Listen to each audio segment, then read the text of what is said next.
to everyone. First of all, I want to inform you that this one is my first lecture for class 7th and which is called democracy. आज हम civic से start करेंगे. हम democracy को पढ़ेंगे. Class 7th के लिए ये वीडियो लेक्चर बनाया जा रहा है, ठीक है. और आप लोग इसे ध्यान से सुनिएगा, समझिएगा.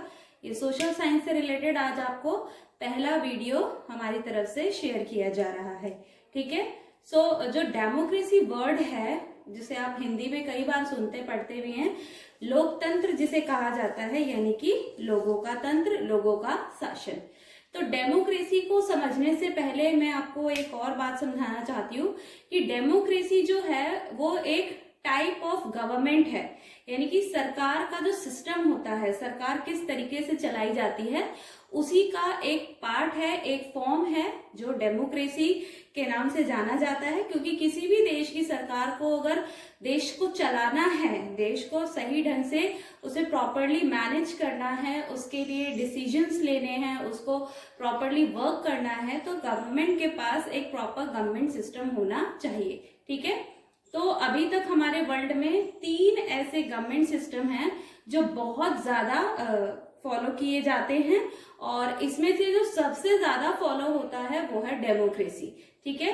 तो जैसा मैंने यहाँ पर मेंशन किया है कि डेमोक्रेसी के लिए डेमोक्रेसी ही नहीं, फॉर्म ऑफ गवर्नमेंट में मैं आपको बताना चाहूंगी कि there are 3 form of government system: democracy, monarchy, dictatorship. क्योंकि ये दोनों सिस्टम भी अभी चलते हैं, इसलिए हमें ये दोनों सिस्टम के बारे में भी समझना जानना बहुत ज्यादा जरूरी हो जाता है. और मोस्ट ऑफ द कंट्रीज हैं जो वर्ल्ड की, वो डेमोक्रेसी को सबसे ज्यादा इंपॉर्टेंस दे रही है आजकल, और उसी को फॉलो अप भी कर रही है, ठीक है.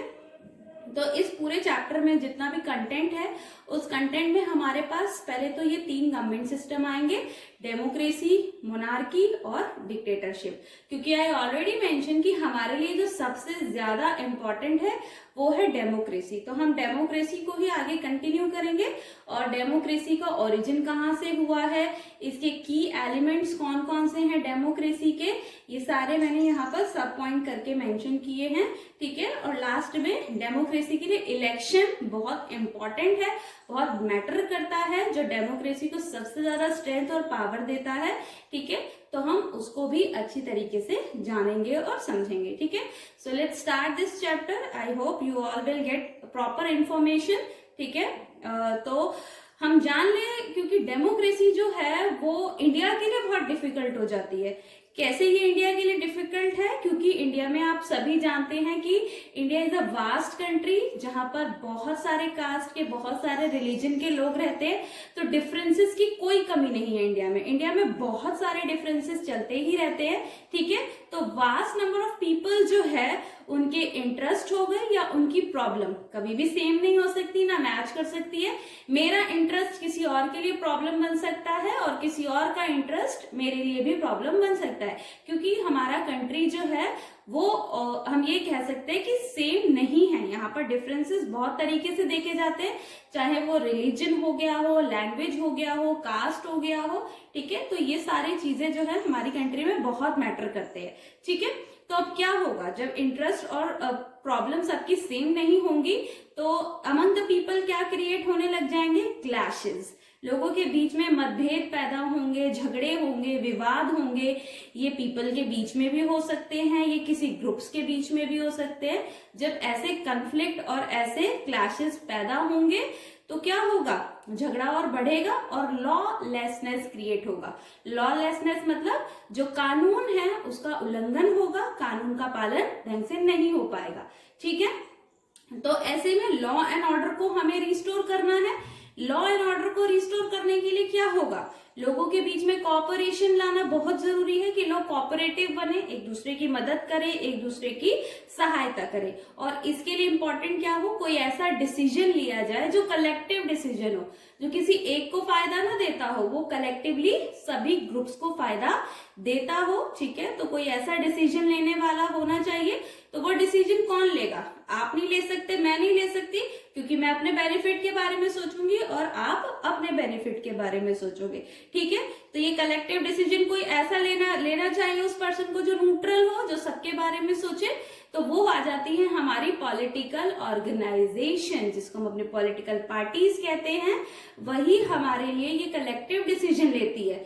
फिर आप कहोगे कि पॉलिटिकल पार्टी भी क्यों हमारे लिए डिसीजन ले, तो बच्चों हम सब जानते हैं कि पॉलिटिकल पार्टीज किस बिहाफ पर बनाई जाती हैं, इलेक्शन के बेसिस पर बनाई जाती हैं, जहां पर rule of the people supreme होते हैं। इलेक्शन में लोगों का पार्टिसिपेशन होता है, लोग जिसको पसंद करते हैं इलेक्शन में उसी को वोट देते हैं, उसी की मेजॉरिटी ज्यादा होती है, जिसकी मेजॉरिटी ज्यादा होगी वही अपनी पॉलिटिकल ऑर्गेनाइजेशन बनाएगा।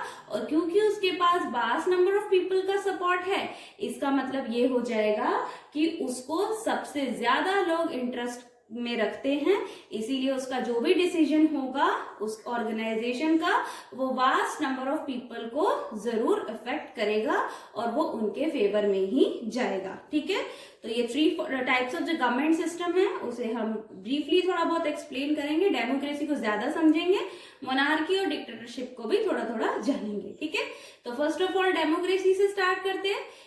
डेमोक्रेसी जो है वो ग्रीक वर्ड डेमोक्रेटिया से लिया गया है। देखो वहां लिखा है मैंने, ग्रीक वर्ड डेमोक्रेटिया से लिया गया है, जिसमें डेमोस का मतलब होता है द पीपल और क्राटिया का मतलब होता है पावर और रूल। कॉम्बिनेशन में अगर आप देखोगे तो क्या बन जाता है, द पीपल रूल, यानी लोगों का शासन। तो डेमोक्रेसी हमें क्या समझाती है, लोगों का शासन, यानी कि कोई रूल तो कर रहा है लेकिन वो रूल किसके बिहाफ पर कर रहा है, वो रूल कर रहा है लोगों के बिहाफ पर। ठीक है, पीपल हैव वॉइस, इसका मतलब क्या हुआ, यानी कि लोगों की ही आवाज सबसे ज्यादा मजबूत होती है। यानी कि डेमोक्रेसी एक ऐसा गवर्नमेंट फॉर्म है जिसमें लोगों की आवाज पर ही सरकार काम करती है। सरकार के पास जो भी पावर है वो पावर लोगों की तरफ से दी गई है, क्योंकि लोगों ने ही चुनाव में उस पार्टी को या उस गवर्नमेंट को इलेक्टेड रिप्रेजेंटेटिव के तौर पर चुना है। ठीक है, जो सभी लोगों का प्रतिनिधित्व, सभी का तो नहीं, मेजॉरिटी पीपल का प्रतिनिधित्व यानी रिप्रेजेंटेशन करती है। ठीक है, तो इसीलिए पीपल का वॉइस सबसे ज्यादा है। किसी पॉलिटिकल लीडर की कोई वैल्यू नहीं है। ठीक है, किसी पॉलिटिकल ऑर्गेनाइजेशन की कोई वैल्यू तब तक नहीं है जब तक उसके पास मेजॉरिटी ऑफ पीपल का सपोर्ट नहीं होता है। और वो सपोर्ट उसे कैसे मिलेगा, इलेक्टेड रिप्रेजेंटेटिव बनकर ही, यानी इलेक्शन में उसे पार्टिसिपेट करना पड़ेगा, उसे लोगों की तरफ से इलेक्शन में रिप्रेजेंटेटिव बनकर आना पड़ेगा। अगर लोग मेजॉरिटी में उसे अपना चुनाव देकर, अपना वोट देकर जिता देते हैं चुनाव में, तो वो लोगों की तरफ से आवाज बनेगा और लोगों की भलाई के लिए सारे काम करेगा। ठीक है, तो क्योंकि गवर्नमेंट किसकी मर्जी से बनी है, लोगों की मेजॉरिटी की वजह से बनी है, इसीलिए गवर्नमेंट आंसरेबल होगी या नहीं होगी, ऑफ कोर्स गवर्नमेंट जो है वो आंसरेबल होगी। किसको आंसरेबल होगी, पीपल को। अगर लोग सरकार से किसी भी तरीके का जवाब मांगना चाहेंगे तो सरकार को वो जवाब देना पड़ेगा, क्योंकि वो सरकार किसकी तरफ से चुनी गई है, लोगों की तरफ से। और ये सरकार जो भी एक्शन करेगी उसे वो आंसरेबल करेगी। ठीक है, क्योंकि इलेक्शंस ही वो बहुत बड़ी पावर हम पीपल के पास आ जाती है डेमोक्रेसी में, जिससे कि हमें ये अथॉरिटी मिल जाती है कि गवर्नमेंट को हम जिस तरीके से काम करवाना चाहते हैं हम उसे उसी तरीके से काम करवाते हैं। तो डेमोक्रेसी की स्ट्रेंथ क्या है, यहाँ पर लोगों की डिग्निटी बनी रहती है, लोगों का सम्मान बना रहता है। ठीक है, रूल ऑफ द पीपल सबसे ज्यादा मैटर करता है। ये लाइन बहुत इंपॉर्टेंट है कि डेमोक्रेसी में किसी लीडर का रूल नहीं चलता, किसी ऑर्गेनाइजेशन का रूल नहीं चलता, जो भी रूल चलता है वो रूल किसका होता है, पीपल का। लोगों ने अगर एक बार अपना सपोर्ट हटा दिया तो इन लीडर्स का, इन पार्टीज का, इन ऑर्गेनाइजेशन का कोई रोल नहीं रह जाता है, उन्हें रूल ऑफ द पीपल को मानना पड़ता है। तो people are supreme in democracy. सबसे बढ़कर कौन है यहाँ पर डेमोक्रेसी में, पीपल ही हैं। ठीक है, इसके बाद हमारे दो और आते हैं, मोनार्की और डिक्टेटरशिप। यहाँ पर लोगों को बिल्कुल वैल्यू नहीं किया जाता है। यहाँ मोनार्की में भी पीपल का रूल नहीं होता और डिक्टेटरशिप में भी पीपल का कोई रूल नहीं होता है। यहाँ पर सुप्रीम अथॉरिटी मोनार्क यानी एक राजा के पास होती है। वो राजा भी हो सकता है, वो रानी भी हो सकती है, या वो रॉयल फैमिली में हेरिडिटरी कोई भी पर्सन हो सकता है। और डिक्टेटरशिप में क्या होता है, पीपल को तो कोई राइट ही नहीं होता, पावर सिर्फ एक ही पर्सन के हाथ में होती है, सिंगल रूलर होता है। उसके पास बच्चों देखो एब्सोल्यूट मेजॉरिटी होती है, यानी कि पूर्ण तरीके से पावर जो है, शक्ति, वो किसके पास है, डिक्टेटरशिप के। तानाशाह, हिटलर जैसे व्यक्ति का नाम आपने सुना होगा, जर्मनी का बहुत बड़ा तानाशाह था वो, ठीक है। तो एब्सोल्यूट मेजॉरिटी हो जाती, पावर हो जाती है उसके पास। अब सवाल ये उठता है कि उसके पास ये एब्सोल्यूट पावर आती कहाँ से है, पूरी 100% पावर वो कैसे ले लेगा, आखिर लोगों का कोई तो उसके अंदर रोल होता होगा, ठीक है।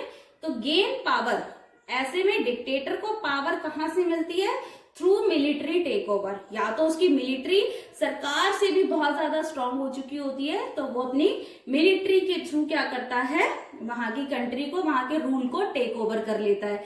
या फिर by seizing power, by seizing power यानी कि किसकी पावर को छीन लेगा वो, ठीक है, वो पावर छीन लेगा किसी भी लीडर की, या जो भी उस समय उस देश के अंदर रूलर होगा, जो शासक होगा, जो उस समय रूल कर रहा होगा, उसकी पावर को वो जबरदस्ती छीन लेगा, उसकी लीडरशिप को छीन लेगा, क्योंकि उसके पास पावर बहुत ज्यादा, उसकी मिलिट्री बहुत स्ट्रांग है।